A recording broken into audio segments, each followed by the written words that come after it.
Bonjour à tous, aujourd'hui dans Info Hebdo, la mise en place de la charpente sur la tour des Suédois, la 59e finale de la Coupe de football de Dietrich, et enfin l'exposition Histoire de boîte, boîte à histoire au musée du fer de Reichshoffen. Il ne s'agit pas d'un tipi indien mais bien de la nouvelle charpente de la tour des Suédois située place de Wörth. Il aura fallu 3 jours pour monter la grande structure au sol, puis la voliger, ce qui a permis de fixer les lattes qui soutiendront les tuiles. Vendredi 25 mai, la charpente était prête à être hissée sur la tour. La pointe n'a pas été recouverte de planches pour permettre le passage des chaînes de la grue. Elle hissera l'ouvrage à 17,70 m de hauteur.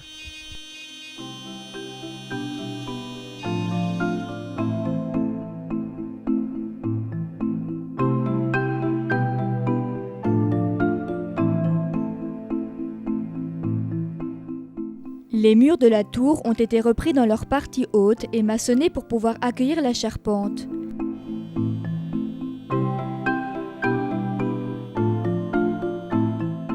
Il ne reste plus qu'à ancrer celle-ci dans le béton coulé sur place.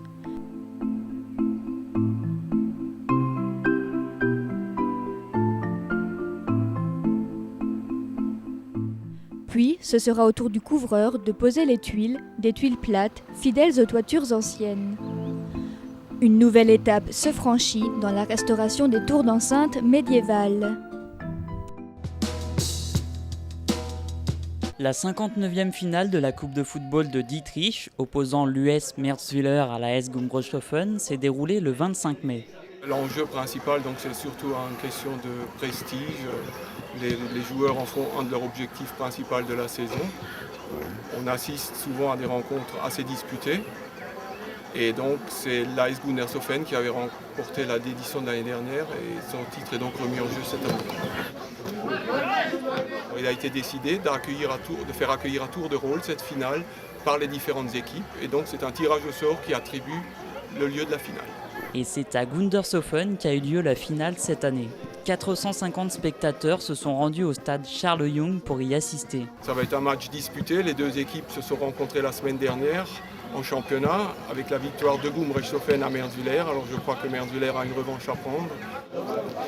Le palmarès, c'est l'AS Gundershoffen qui est en tête avec 23 victoires devant l'AS Merzwiller 13 et l'US Niederbronn 12 victoires. On a une revanche à prendre à double titre puisqu'on a joué quand même la finale l'année dernière et on n'avait pas réussi à l'emporter. Donc on se retrouve à nouveau en finale, donc on veut forcément retrouver le trophée. Et on a une double revanche puisqu'on a perdu il y a quelques jours contre la même équipe et on aimerait bien l'emporter cette fois-ci. Vous avez un pronostic pour ce soir, vous? Aucun pronostic, que le meilleur gagne. Tant qu'il joue au foot, qu'il respecte les décisions de l'arbitre, qu'il se fasse plaisir, que le meilleur gagne. Pronostic, je verrais bien 2-1 pour nous. Le début du match fut marqué par une action de Greiner qui a commencé à se montrer dangereux à la 14e minute. Merzwiller tente une riposte à la 14e minute, toujours avec une balle en profondeur de Dapp trop courte. Puis Gumbrechtshoffen repart de l'avant avec une reprise de volée de Diebold à la 17e minute, un tir de Berger des 25 mètres à la 24e minute et une balle de Greiner à la 29e minute que le gardien intercepte difficilement au premier poteau. Juste avant la pause, les joueurs de Merzwiller refont leur apparition avec une belle frappe de Keist à la 43e minute de jeu, ainsi qu'un tir de Lazarus à la 45e minute qui vient mourir juste à côté du second poteau de l'AS Gumbrechtshoffen. La seconde période fut plutôt pauvre en occasion. Malgré quelques bonnes actions, le score était toujours figé à 0-0 à la fin du temps réglementaire. Lors des prolongations jusqu'à la nuit tombante, le but de Diebold à la 105e minute a permis à l'AS Gumbrechtshoffen de s'imposer pour la seconde fois au palmarès de cette épreuve.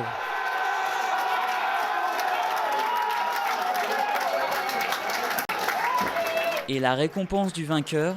Il y a un chèque qui est remis à chaque équipe. Naturellement, pour le vainqueur, ça sera un peu plus que pour le finaliste et que pour les autres participants. En outre, on remet encore 2 jeux de maillot à 2 équipes, à tour de rôle, et un ballon.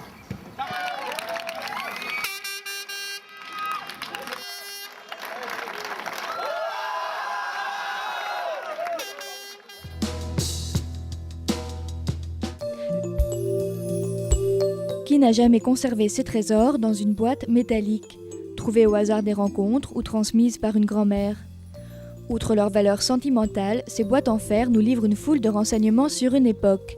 Sa sensibilité, son art, ses techniques, ses besoins en denrées alimentaires et produits divers, ou encore ses arguments de vente. Ces boîtes sont en fer blanc.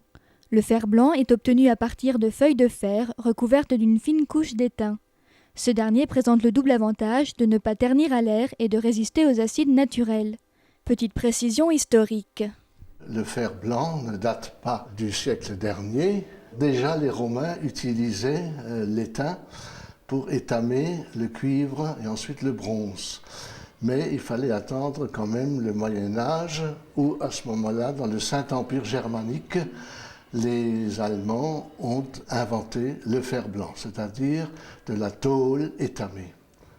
Ce sont surtout les Anglais, après, qui ont fabriqué des boîtes parce qu'ils avaient beaucoup plus de ressources en étain que nous en France. Ce qui fait que la première boîte de biscuits de Huntley Palmers date du milieu du 19e siècle et a été donc construite en Angleterre. L'exposition s'organise par thème de contenu. Boîte à biscuits, confiserie, boîte fonctionnelle, mais aussi par thème d'illustration, l'origine géographique, les références à l'art ou encore les grands événements nationaux ou internationaux de l'histoire. C'est à travers cette vitrine que le visiteur peut découvrir la ville de Nuremberg. Ville de Nuremberg, connue comme ville moyenâgeuse, puisque c'était le siège du Saint-Empire germanique, et il y a entre autres une boîte avec le premier empereur qui a résidé à Nuremberg. Il y a une boîte commémorative sur la ligne de chemin de fer. On a commémoré le 150e anniversaire de la naissance du chemin de fer, 1835-1985. Très jolie boîte qui renfermait, comme toutes les boîtes de Nuremberg d'ailleurs, de pain d'épices. Nous ne pouvons vous dévoiler ici toutes les surprises de l'exposition, alors pour découvrir encore d'autres boîtes et d'autres histoires, rendez-vous à l'exposition Histoire de boîte, boîte à histoire, du 1er juin au 1er octobre au musée du fer de Reichshofen.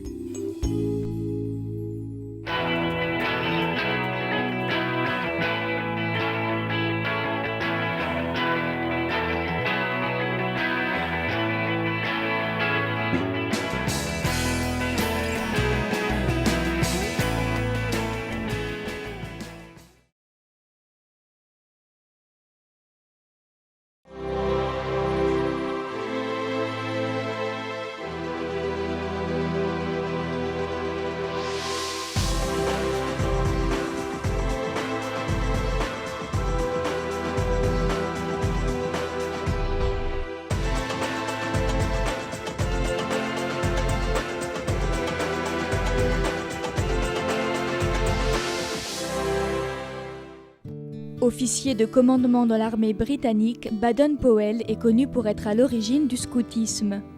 À son retour de la guerre des bourgs, il est marqué par une jeunesse britannique désœuvrée et en proie à la débauche. Il décide alors, selon ses propres mots, de transformer ce qui était un art d'apprendre aux hommes à faire la guerre en un art d'apprendre aux enfants à faire la paix. Il écrit alors ses idées dans un livre et organise un premier camp de 15 jours avec une vingtaine de garçons d'origine et de classes sociales différentes. Le scoutisme est né. Ces principes d'éducation vont traverser la Manche puis les continents avec un succès tel que l'on compte aujourd'hui 40 millions de scouts répartis dans 219 pays. Du 25 au 28 mai a eu lieu à Gundershofen un rassemblement international de scouts appelé Intercamp. 2800 scouts venus de 9 pays différents ont investi de leurs tentes les 5 hectares de terrain proposés par la mairie. Tentative de définition du scoutisme. On va le résumer parce que c'est très, très complet. Moi je dis que c'est apprendre des savoir-faire pour savoir vivre. C'est une école de débrouillardise. C'est un mouvement où on fait. Avant tout, on a une pédagogie par l'action, c'est-à-dire qu'on ne va pas faire ni de l'enseignement ni de la théorie sur les bancs. On va faire, on va aller camper, on va aller vivre dans la nature, on va aller jouer, on apprend beaucoup par le jeu. Et c'est quelque chose qui a plu aux enfants dès le départ et qui continue à plaire aux enfants et aux jeunes d'aujourd'hui. La vie en communauté avant tout, la vie d'équipe, le respect de soi-même, le respect de son voisin. Ensuite, développement de son corps, le développement des compétences. Il y a également une dimension spirituelle. Au niveau de la France, nous avons donc des scouts et guides de France donc, qui sont catholiques. Nous avons des éclaireurs unionistes de France qui sont protestants. Il y a les scouts musulmans de France, pour les musulmans, et il y a les scouts israélites de France. Donc il y a quand même un mouvement pour chaque religion. Sans oublier les éclaireurs et éclaireuses laïques de France. Et si le mouvement scout est réparti par groupe de confession, la dimension spirituelle n'est pas un obstacle à l'échange et à la rencontre. La preuve, les rassemblements internationaux qui ont pour vocation de réunir des jeunes de nationalités, cultures et religions différentes, à l'instar d'Intercamp qui fête ses 40 ans. J'attends une rencontre avec les scouts des autres pays. C'est une bonne possibilité pour échange interculturel et aussi échange de contacts. On m'en a parlé, on m'a dit que c'était bien, c'est pour rencontrer des gens. Des intercamps comme ça, c'est toujours bien. C'est convivial, c'est... I like the games we play here and helping translation here because they're American, French, German, Dutch, so I help a little. Ça me paraît être quelque chose de constructif pour l'Europe, pour la rencontre des peuples, l'échange entre les peuples. It's great. It's great to give everybody a chance. You get a chance to meet people you've never seen before, attempt to try and talk a different language, and it's really good fun. I like scouting. It's one of the best things for children and grown-ups as well. Everybody's equal. It gives them a chance to find new things to do, try things they've never tried before. It's a really good life. Outre les activités ludiques et sportives, les scouts ont aussi été invités, mélangés par nationalité, à une randonnée de 15 km jusqu'au château de Wazenbourg. Souvent ces gens viennent de très loin, donc ils visitent un pays qu'ils n'ont jamais vu ou peut-être la seule fois de leur vie verront ce pays. Puis, ils se sont préparés à une soirée baptisée Veillée des talents, soirée qui a permis aux jeunes qui le souhaitaient de s'exprimer en montant sur scène. Alors Gundershofen est un des derniers groupes à être créé sur le département du Bas-Rhin et je pense qu'un rassemblement comme ça ne peut être qu'un vecteur pour accélérer le groupe. Et puis ce qui est intéressant sur Gundershofen, c'est que c'est un groupe sur plusieurs communes et un groupe qui est clairement identifié catholique et protestant. Si par tradition chaque groupe de scouts est affilié à une sensibilité religieuse, nul besoin d'être pratiquant pour devenir scout. On est ouvert à tous. On va avoir aussi bien des jeunes qui sont des pratiquants réguliers, que des jeunes qui ne sont pas baptisés, que des musulmans, que des enfants qui n'ont pas particulièrement de sensibilité spirituelle. On essaye d'amener à tous cette sensibilité spirituelle. Il ne s'agit pas de faire du prosélytisme, ça c'est très clair, mais il s'agit de les appeler à aller plus loin, à se dépasser. Et à dire qu'un adulte debout, ce n'est pas simplement un adulte qui a une tête bien pleine, qui sait faire plein de choses, mais c'est aussi un adulte qui se projette un petit peu plus loin, qui essaie de comprendre d'où il vient, où est-ce qu'il va. Et dans ce sens-là, la spiritualité est quelque chose d'important. Vous avez pas mal d'enfants qui sont issus de familles qui étaient eux-mêmes scouts. Maintenant, on essaie au fur et à mesure d'ouvrir et d'élargir le public qui nous rejoint, parce que je pense que ça peut intéresser tous les enfants. Il n'y a pas un milieu type, il n'y a pas, il n'y a pas un scout type qui existe. Ça peut vraiment intéresser tous les jeunes et tous les enfants. Alors, ça se fait au fur et à mesure. Et on fait actuellement de l'animation, par exemple, dans les quartiers, dans les cités. Et là, on touche des publics qu'on n'a pas du tout l'habitude de toucher. Et c'est des jeunes qui, eux aussi, trouvent leur place dans le mouvement, trouvent des satisfactions, des joies et ont envie d'avancer avec nous. Mais c'est vrai que ça nous oblige du coup aussi à nous remettre en cause, à revoir les choses sous un autre angle et à réfléchir différemment. Et pour la suite des festivités, vous pouvez noter dans vos agendas un festival du scoutisme le 1er juillet place Broglie à Strasbourg pour célébrer le centenaire de tous les camps scouts.